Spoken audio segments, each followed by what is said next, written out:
Hello there, lovely people. It's Alex from Nintendo Life here, and as you can see, I'm not alone. I'm joined by Felix.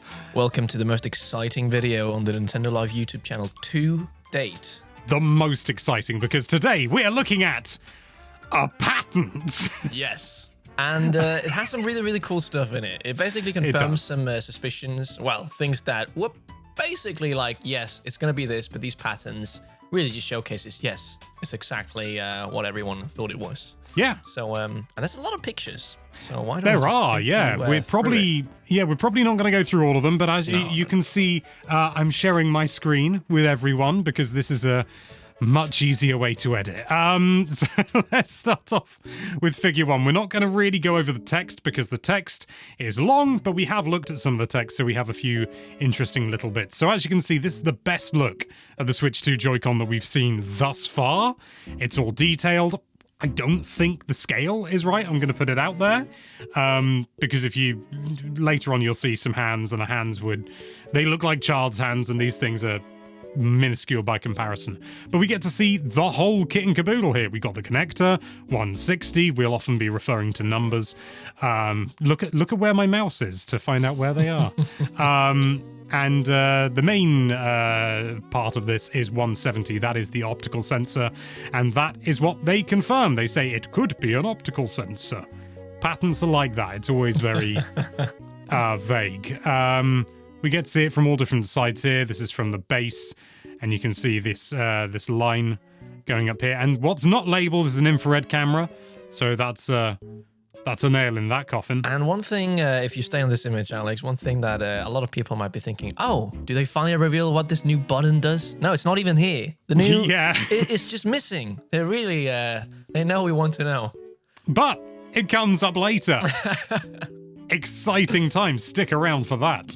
Then we get to see this. This image confused me for a while because I thought this was the base and this is showing the optical sensor. It's not. The surface is up here.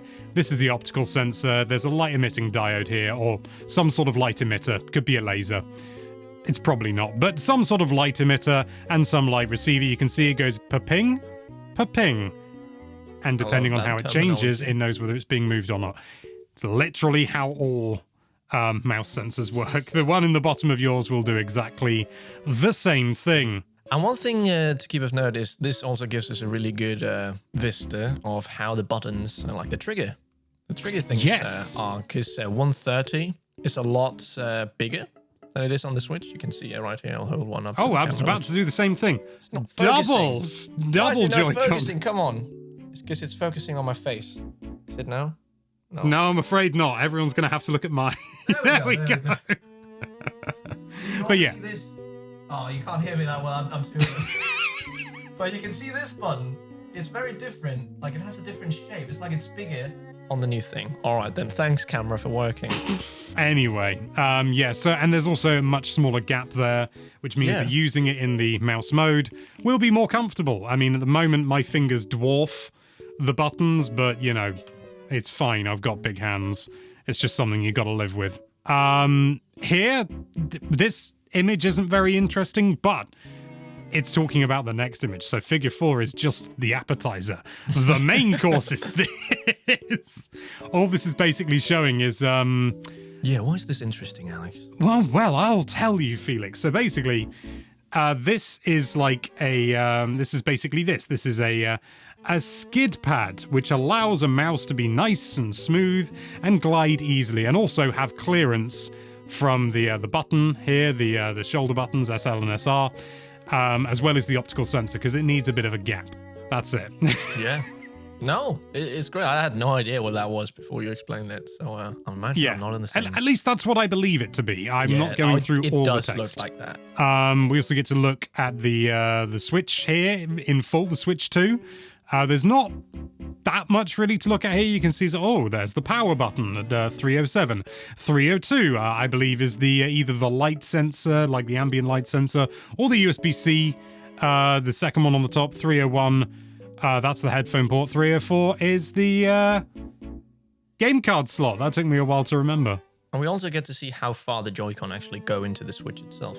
We do, yeah. That's actually probably the most interesting thing here, which is actually, it's quite deep, actually, which is good, because you want that to be a solid connection just due to simply sticking inness. I don't know what it's called in physics, but I'm going to go with sticking inness. We can also see USB-C at the bottom here at 303. Moving on to figure 8, we get to see more again. Now, there is something small here worth noting, and that's at 330. These are the connectors. I've seen some people go, oh my god, the Switch 2, the Joy-Con are just going to snap the connectors off. They are recessed. There is a bit of a gap between the edge of the connector and the edge of the system. So it's fine. It's fine. Chill out. It's funny. I've seen a lot of people say, "Oh, everyone is saying they rip the snap off," but I haven't seen many who actually say they snap off. It's just people being like, "No, of course they're not going to snap off." And also, 410 and 420. 410's fine. Yeah. What is that? I'm not sure. I think I tried looking it up, and it was just nonsense words. Shall I look at it again quickly? Sure. Oh! No, there is interest. Oh. There is interest. They're the magnets. Oh. So the magnets are in the Switch, as I said they would be. Who'da man? I'm a man. Is it just so they stay in place because there's no rails, right? Yeah. Just for anyone who might be wondering. Yeah. It's so that the Joy-Con, they could, that lovely. That sort of that was rubbish sound. That sounded awful. But that sort of lovely clap sound as they go in. It's because the Joy-Con are magnetic. Those are the magnets. Why didn't we think of that? I have no idea. Yeah. They go a little bit under the screen. That could line up with the SL and the SR buttons. They could be metal. I've seen some people saying that. Oh, that is actually a really cool theory. I like that. It's a fun idea. Looks because I was like, do the SL and SR buttons just point they stick out of the body? I was so confused. No, I think you bang on. That could be. I can't take any credit for that. I've seen other people. Okay, say I haven't that. seen that though. That's really cool because they're very much plastic on the Switch. They are. So, and it may even be possible that when they're connected, that they actually pop out a little bit, like they've got just a little bit of clearance to be able to come out beyond the Joy-Con proper security, rather than two floating magnets close to each other. Yeah. Well, a magnet and, sort of like a bit of metal. Instead of floating near each other and going, they can actually do contact, which is stronger. I think. Okay. I don't know how magnets work. No one does. Moving on, we get to see the connector again. Wow. Yep, that's figure 9, baby.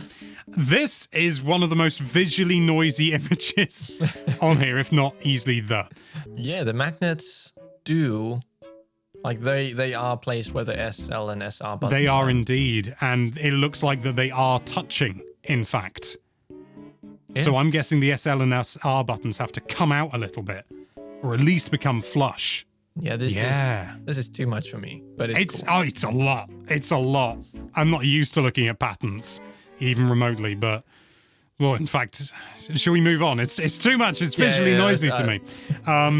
But we get to see, there's not really much here. We see the pin that is to release the Joy-Con. We've known about that for a while.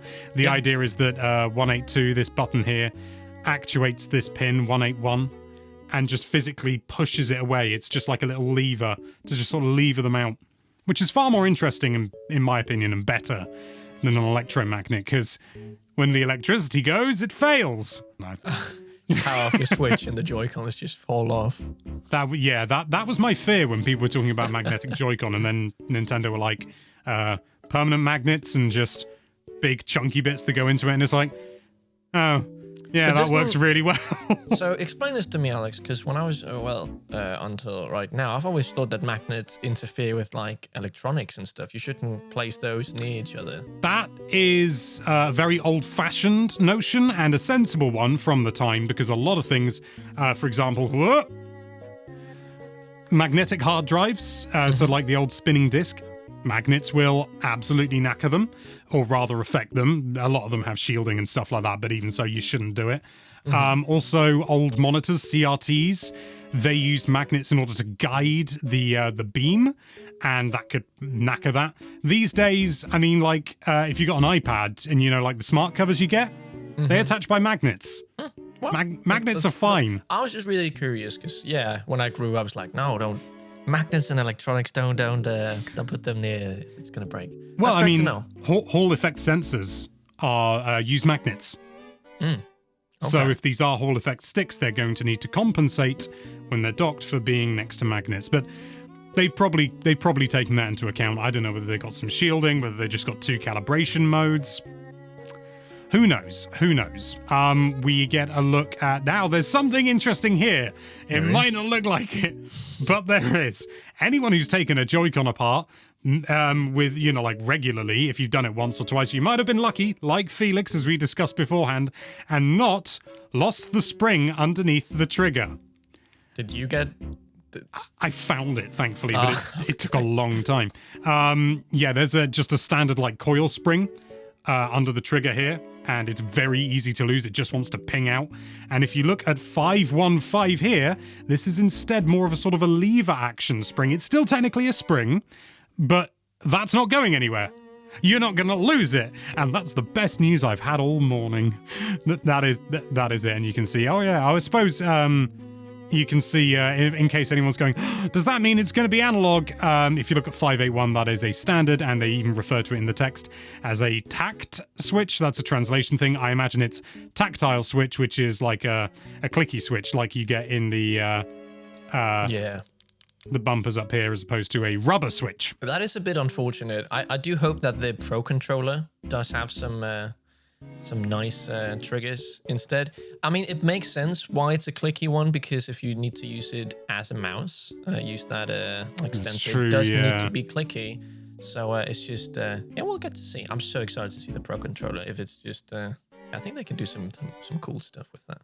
They could. And the thing is that it's not even impossible that 581 is not a pressure sensitive one, which isn't as good, I would say, as a proper full analog trigger where you don't get that resistance, but like pressure sensitive. So the more you press it down, the more button it be, you know. Do we have any controllers that have that mechanism? The PlayStation 3, I want to say, had pressure sensitive face buttons. Okay. And face buttons? Yeah. Oh, wow. Suffice to say that they dropped that like a bad habit. I don't know whether many games use them. I'm certain some must have, you know, but it wasn't a big thing. It did not catch on. I don't know if there's anything here. And look, you can see the clearance again at the bottom with the little with the skid pad. Wow. Or is it skate? I think it's called a skate. Edit the video, Felix. This is vaguely interesting, and we'll come back to it, but I just want you to have a look at 137 here and 138. Those are holes in the composition of the... God. I know. I did say vaguely. Those are holes, and they do come up. Bear in mind that one of them is sort of triangular, sort of teardrop shaped, and the other one is kind of like a straight oval, or an oval with straight sides. There's probably a name for that. Pill shaped. Yeah. Either way. What was exciting about the holes? I'm getting onto it. So we see it here again. This is now looking at various cross sections of the L or R button. And you can see here there's 2 coil springs here, standard springs. And this is the button and the actuator. Actuator is probably not the right word. I'm not a mechanic. I'm just doing my best. I'm just a man looking at pictures. But this is where the holes, and you can see down here, 137, 138, 138. It goes directly down. The button will only move up and down on that instance. However, due to the long, thin shape of it, 137 being teardrop shaped means that I imagine you will be able to push this from the side and it will still actuate. Because do you see how this is at such an angle? If it was only meant to be going down, it wouldn't need to be at that angle necessarily. And that is sort of the case in the Joy-Con, in the original Joy-Con. But I think this even more so. That cutout allows for... Because if you press directly sideways, it doesn't work. Try it at home with a Joy-Con now. It doesn't work. You might be able to... But when you're pressing it, you'll feel that it's moving down. Whereas with this, if you really try and just push it from the side, nothing happens. Yeah. Well, this may work. Like being a part of a physics class, making a little experiments by yourself. I only wish I knew more. And then we get to see the holes again. And then this, which is more confusing. But I don't think there's nothing here that I can see of particular interest. Now we see the tiny stubby hands. No, this is actually the thing we've been waiting for, Alex. Make a bigger deal out of it. Okay, this is why you click the video. Look, mouse mode. Oh my god. Mouse mode! In the flesh. Talked about it earlier briefly, but, optical sensor, that could be anything. No. Nintendo have a patent here saying, hold a Joy-Con like that, scoot it around, mousy mode, baby. Oh god, I hope they call it mousy mode, not mouse mode. Mousy mode. Mousy mode, that'd be so much better. New Super Mousy Bros. I love it. Let's patent that. Trademark it. You can't patent the name. Yeah. And as we can see, again, doubly so. And it's interestingly, it's showing the thumb on the stick here. Yeah. Which means that it's going to have more functionality than even my MX Master 3. Yeah, will you be able to use the stick, or is it just like that's where it's most comfortable to have your thumb? I mean, there's nothing to say you shouldn't be able to use the stick, even if Nintendo don't officially support it because it's a bit awkward or something. Some game might use it. Imagine playing Monster Hunter like this. I said Monster Hunter because of the claw grip people had to used to do on the Switch. Okay. On the 3DS, people, you had to sort of like, in order to be able to move, people would play like that. Oh wow. Yeah, that it's horrible, but it works. And some people still do that. It's a bit awkward actually to have your thumb there if you actually hold it, because mine would go to the bottom, the buttons, and not actually. Same. I imagine since the controller is bigger, there'll be more room down here, so it'll be more natural to have. Yeah, I don't know. I would hope so. But sort of, even if it's just an option, I mean the Wii remote I actually find incredibly unergonomic. I know I'm not common in that, but I find to press any buttons, I've got to constantly shift my grip. I don't know whether it's just my hands, but no, I've never liked the Wii remote. Damn, that is a statement. It's fine if you're just pressing the A button and the B button, obviously. That's fine, but if you want to press any of the other buttons, you got to shift. No, I don't like it. I don't like the Wii remote. Hot take. That is. I mean, it is mostly just the A and B button. It is mostly, yeah. So most of the time it's fine, yeah. But there are some games where it's like, oh, press the one button, and it's like, I'm doing that to show how my grip is moving. I wouldn't use two hands. I'm not mental. But even so, I found it uncomfortable. But this is exciting. It is. Why have one mouse con when you can have two? And I think we've mentioned this before. At least I've thought it a lot. I think jokingly we've been like, oh my god, imagine two mice. Wow, Felix, how come your mum lets you have two mouse cons? No, but imagine like you would be able to make games that, to my understanding, you can only really play it here on the Switch. I've never heard of a game that uses two mouses at the same time. Me neither, because they're not really. I mean, it's possible that you could have two mice, but I don't think most just operating systems are designed to have two cursors. Yeah. So, I mean, I could be wrong. There could be, there's probably a distro of Linux that'll do it, because of course there is. But, sort of the idea of connecting two mice to any system and using them independently, because you can connect two mice, that's no problem. It's just both will be fighting for the same cursor. Yeah. Whereas this, two separate inputs. Do you think it's just a showcase that if you're left-handed, you'll still be able to use it with the left one, maybe? It's possible, but then I think they would have just shown a left hand rather than both at the same time.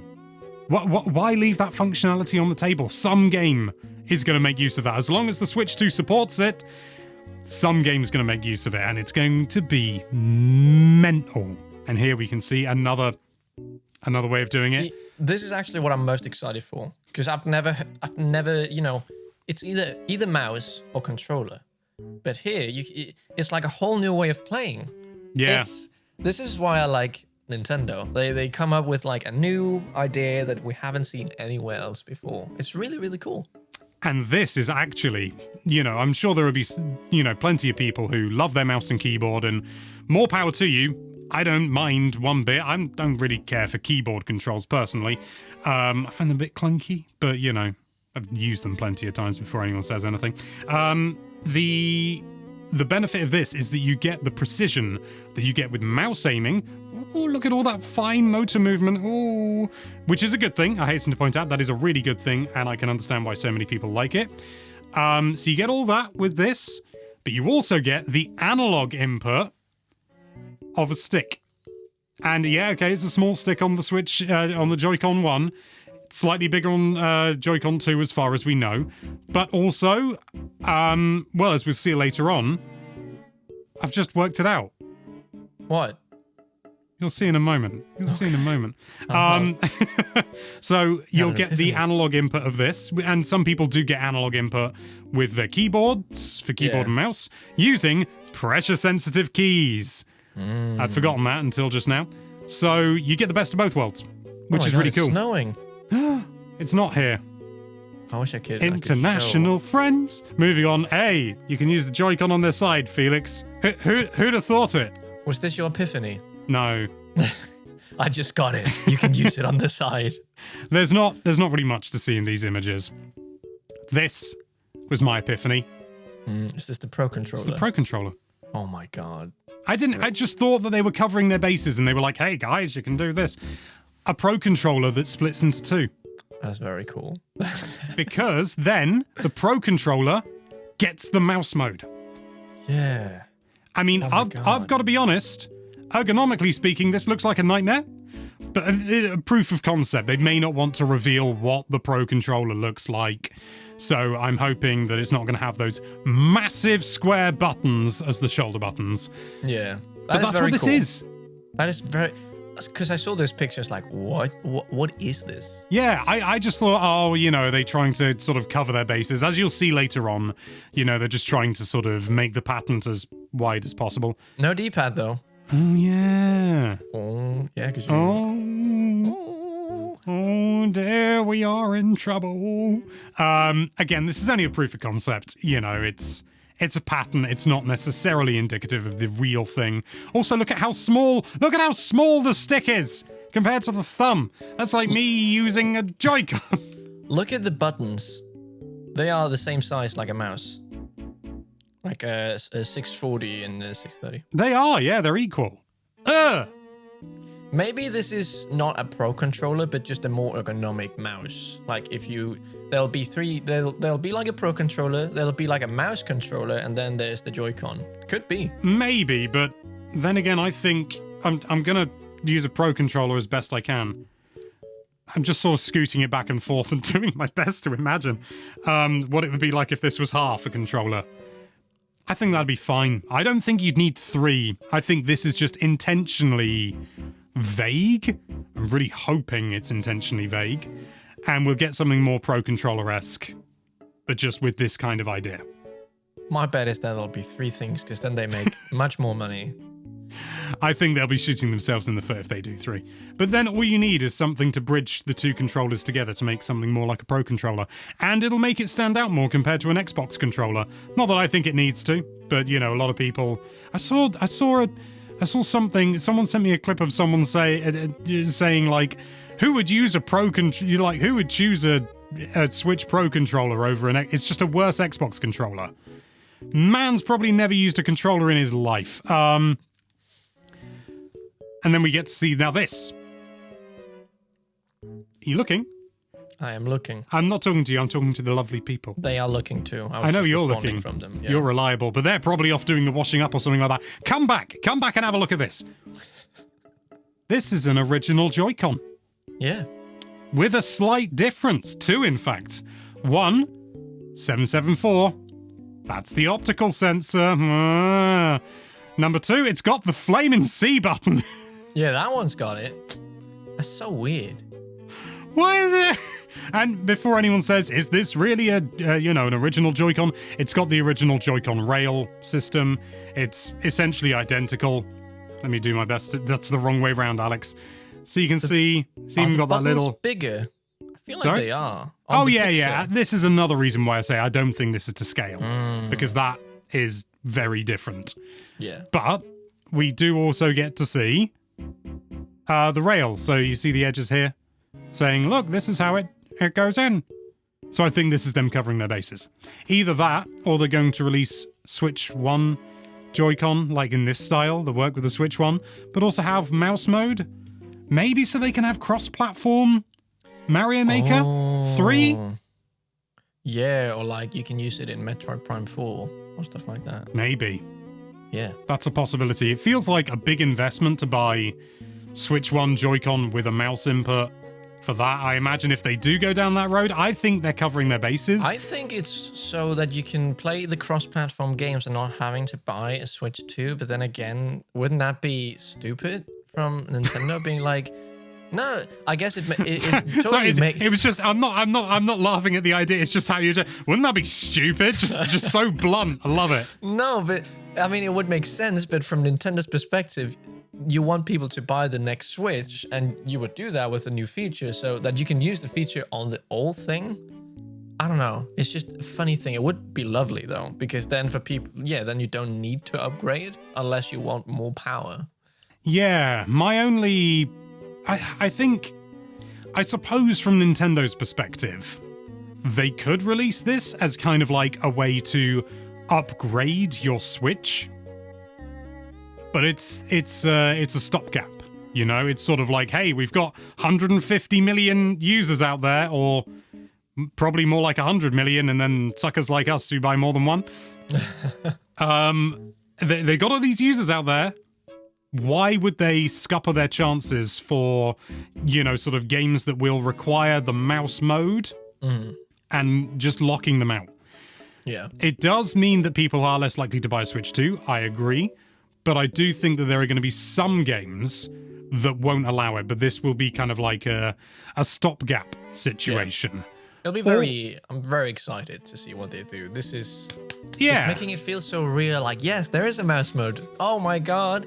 What are they going to do? Yeah. Lots to think about. But what's doubly interesting is this is a very minor thing. Very minor. Like, I can't express how minor this is. But if you look at the base of the Joy-Con here, so this is the underside. Yes. You can tell because the C button's visible. This is the underside. If you look at your standard Joy-Con, it is completely flat. So this isn't exactly the same. No. Either that, or this is a pattern that they had in mind if they couldn't get the magnets to work. Because there's nothing to say this pattern wasn't created a long time ago. Maybe. I don't really know how patterns work, to be honest. I just like looking at the pictures. But there you have it. Those were the 28 images of patterns that we had here for you today.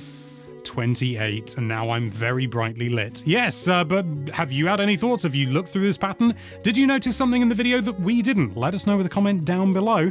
But for now, thank you so much for watching. If you like this video, then why don't you check out our patented Space Age Out of This World Moon subscribe button, and be sure to check out NintendoLive.com for all sorts of lovely Nintendo-related content. Thank you again for watching. Bye-bye. I'm still surprised about what you did. Moon subscribe button. Oh, that's a Simpsons reference. Ah.